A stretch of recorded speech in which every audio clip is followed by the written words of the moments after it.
ra nó thế này tuôn hai cái hình nó thật là nhiều quá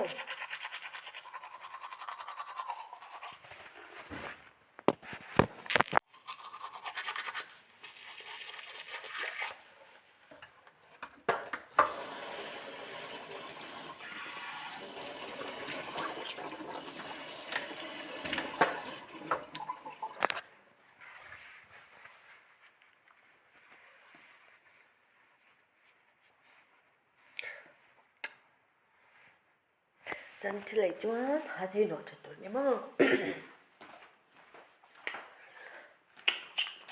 anh nhớ cái tìm hiểu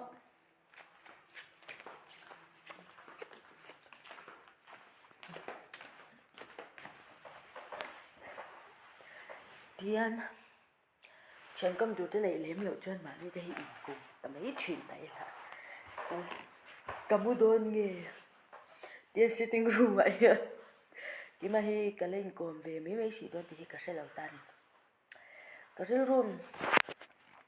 hay cái trong hàng cái trong làm phòng hi nãy lâu tan thì chưa cái mai phải thông chỉ cái này ta để cho cái tiền lại hàng cả lão chúng hem cái tiền lại hàng cả lão chúng hi cái nuôi hàng hết lại hàng cả hai trâu thoại này chứ mà mẹ đông hi ăn hàng chẳng cho cả lão chúng hi cái nuôi hàng mipoi lụi sao cái này chúng năn lụt tục cả lá tè lụt tục chứ tăng lần trâu lệ chọn bác sĩ lâu cho hay how are you mi chọn pali này thì na hay thì lại cái hay ghép ta chăm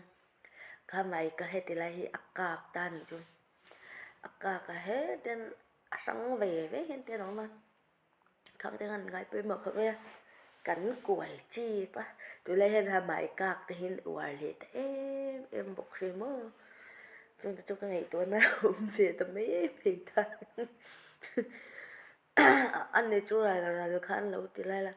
cái lâu lắc phá pian thì cái nữ tiếp bộ lâu mồi phá pian thì ta này chú then sitting room mà hen cái hình khủng nó suốt thì lại tiền rồi một thầy mà anh lặng thấy chứ số thì lại tiền rồi inverter cái này là ta thì anh inverter là son thì son quay cái chi về ta cái lấy phụ tất cả mi thì son thì nó lấy phụ là mai em thấy anh chưa hành thì ta mà cái lấy phụ tất ta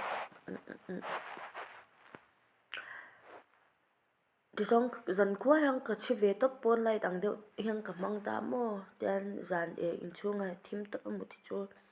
trong cái lão về trên anh thì anh bốn lại đằng hàng cái mang về trên đi chung cho nên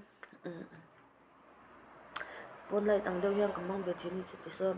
là sẽ cái nó lỡ về lại thì hắn mà hắn rồi nên ta nè thì cái trái số dần anh rất tắc nghe cái trái số cái là cho nên số tia cái trái số cái nó lỡ về lại thì hắn mà hắn rồi nên thì ui thùng nghiền tao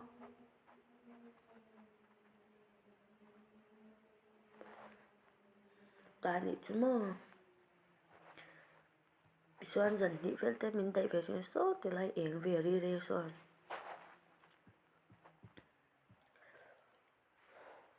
cái nhìn như cả lão đều hết cả mòn anh liền bọc xe cái miếng cộm bọc xe cái lắm bằng lại thì yến về tầm mấy tay là bằng lại thì hết cái bằng khum hoặc lại thì tiền thì yến về tốt tay là thử electric bill cái trôi nem phang em tí chú ngày tuổi thăm anh đi ta thì những lời dân cẩn dùng hay thiệt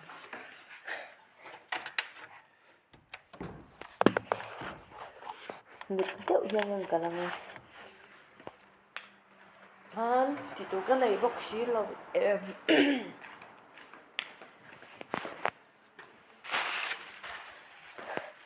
nghe thì tôi này là nghĩa cái chuyện nó chắn